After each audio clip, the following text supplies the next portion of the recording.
Hey, what is resource rent and how does this economic concept relate to countries in Africa in pursuit of a level playing field?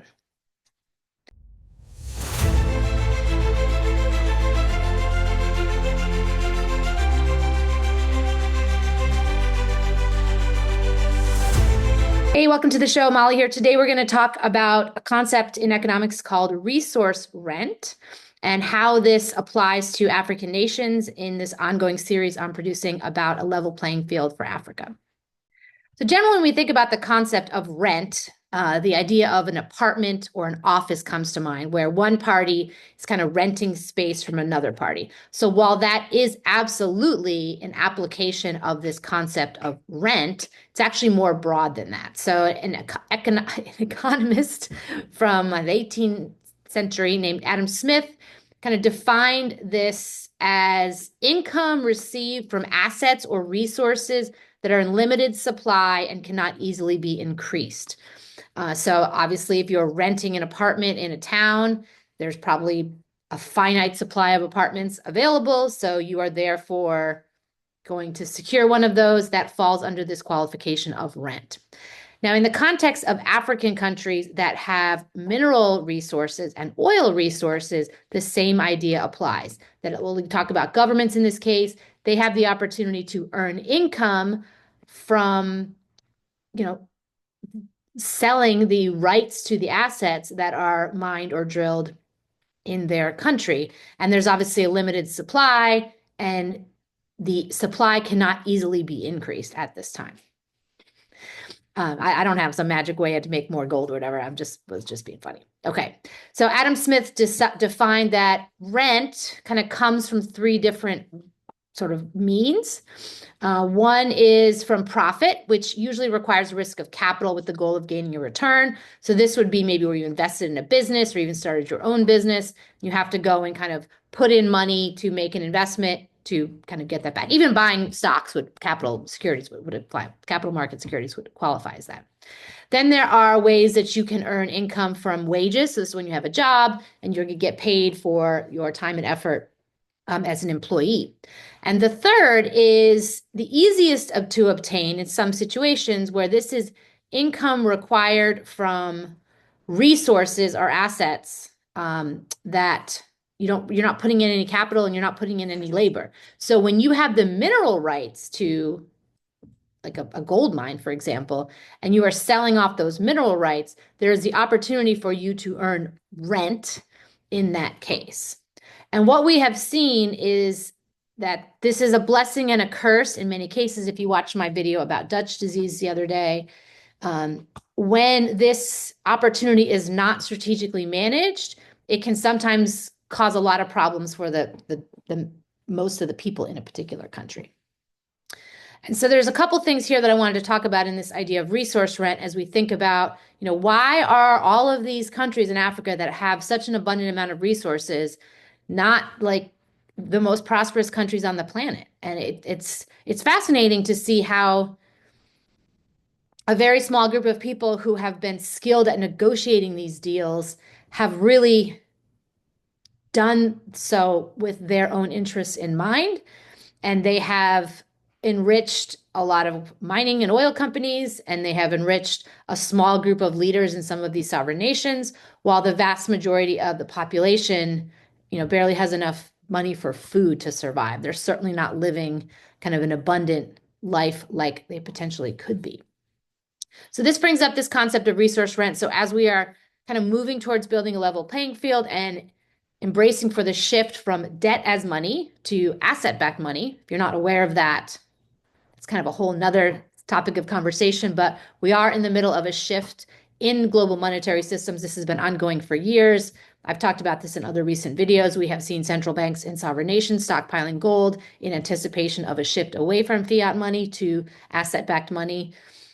That's coming. So this video is sort of assuming that has happened, and now we are on the other side, and we have a group of nations we're going to talk about Africa for this case today, a group of African nations that have an ample amount of resources that are now going to be worth considerably more than they were before, because now the market price of those resources is going to go up because there will be in more demand because they will be considered money. So, you know, sometimes leaders of large banks, like Jamie Dimon's kind of known for doing this type of thing. He'll go on to the, talking 24-hour news shows and make public statements. He likes to discredit Bitcoin regularly, which is fine, but then they turn around and they have substantial investments internally at JP Morgan in blockchain infrastructure. And they have their own JPM coin and they have Quorum, they have Quorum, and the whole thing that they've been doing. Anyway, so sometimes what they say isn't exactly what they do. And you have seen some public figures in the banking industry talk about gold being kind of this outdated relic, but meantime, there's been behind the scenes a lot of stockpiling of this resource. So we're going to have this situation where gold is, I think, very likely going to be revalued, potentially at a far higher level than it is now. And this means that a lot of nations that are sitting on stockpiles of gold are going to have this opportunity to create a thriving middle class and economy for their population. But there's some things that I would be very mindful to look out for.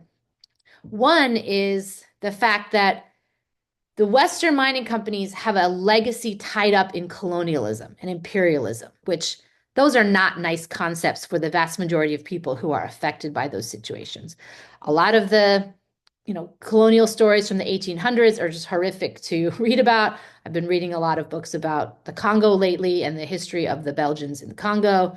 And I can understand why, if I were Congolese, you would not be a big fan of creating relationships with Belgium, especially as they have not really acknowledged the horrible treatment of many, many people in the Congo. All right, so now let's just talk about Congo specifically, or actually a lot of nations like South Africa, for example, have a tremendous amount of gold. And it's not really clear who owns these countries, right?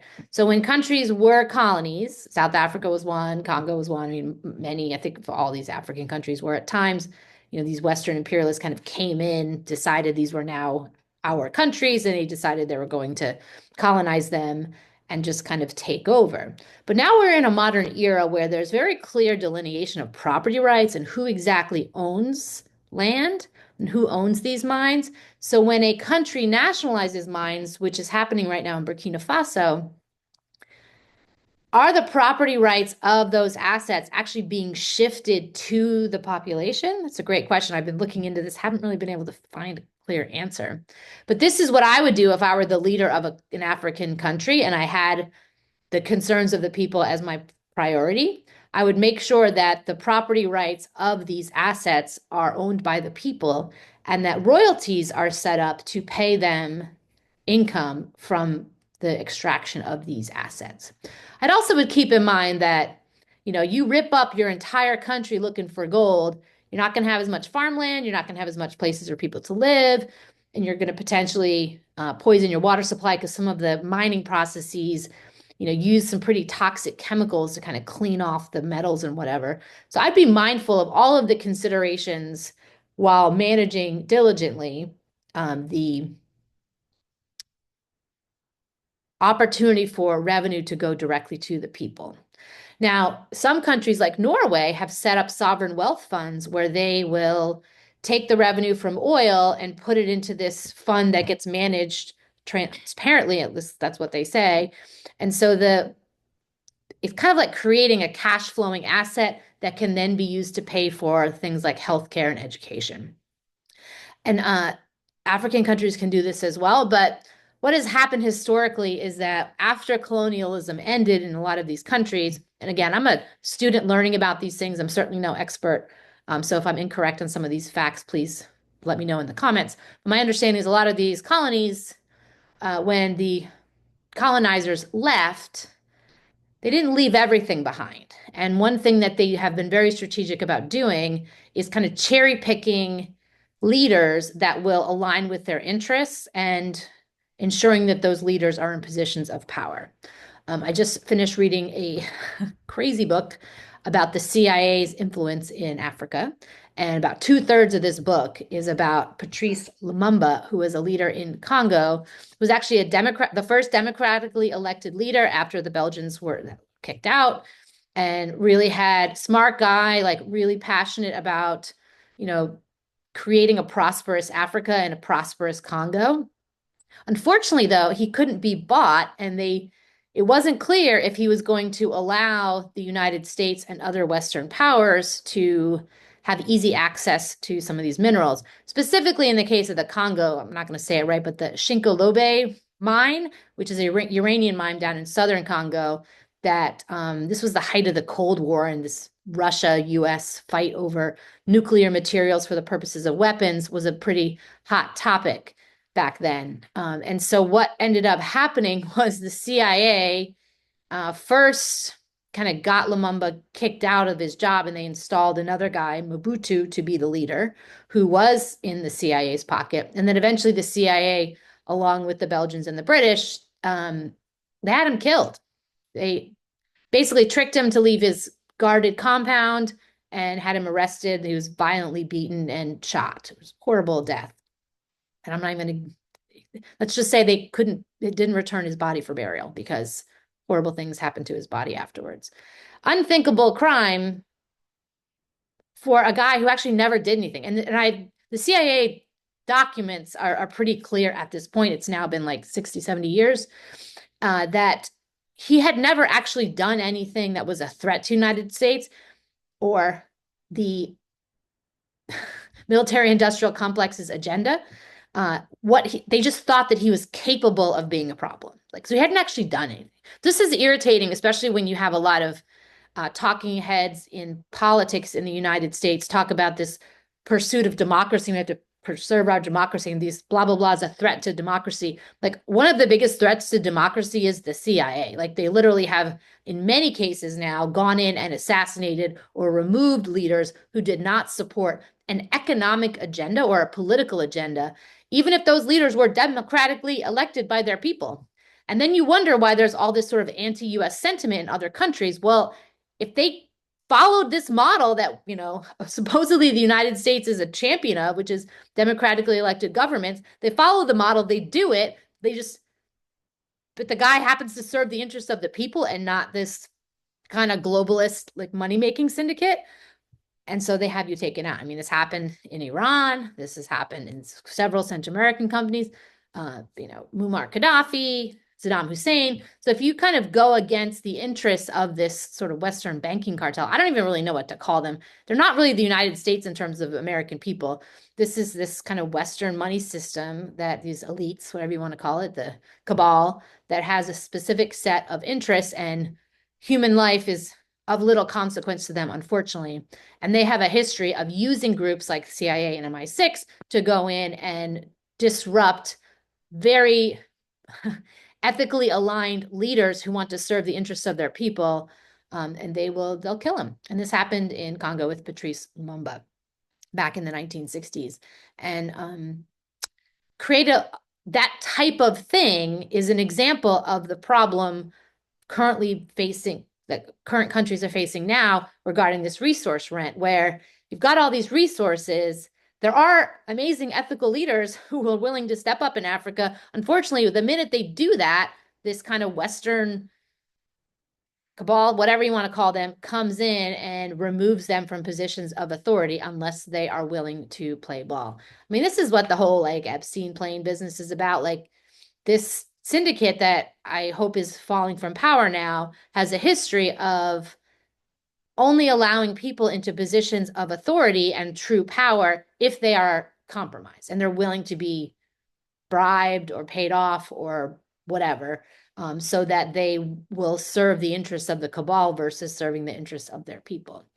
And as we are going through this shift away from this debt money to asset-backed money, there's an opportunity to really fix this and kind of get rid of this practice. And the first step to doing that is to be aware of the game that has been played for a long time, which is to only allow corruptible leaders to be installed. And if we as a world decide that we're just not going to play that game anymore, and we're going to stop listening to propaganda put forth from the mainstream media that is intentionally trying to mislead you to support these corrupted leaders. So we need to sort of end that and start by being aware of the fact that groups like the CIA are, the thug arm of an organized crime syndicate. They do not serve the interests of the people, certainly not the interests of American people, and but definitely not the interests of anybody else who's a citizen of the world. They have specific agendas that they support. It's not very clear exactly who they answer to. They are a clandestine organization. They're not even allowed to operate on US soil. So exactly who holds them accountable for unethical, illegal, and unlawful behavior is very unclear. Even just from reading this book about some of the assassin and John Perkins and Confessions of an Economic Hitman was the first book that I learned about this shady stuff. Great book if you have not read that yet. About how, the CIA will regularly assassinate leaders who don't toe the line. And are they ever held accountable for those crimes? Not that I'm aware of.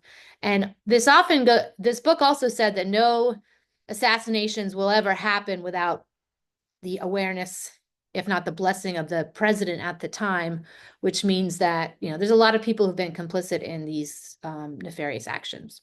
So back to resource rent. Okay, so there's been a lot of shady stuff in the past, whatever, we can't go back and change that. However, from now on, countries and citizens can be aware that when they want to run for office and they're ethical and honorable and want to serve the interests of their people, they have to be aware that there's going to be a Western backlash against them.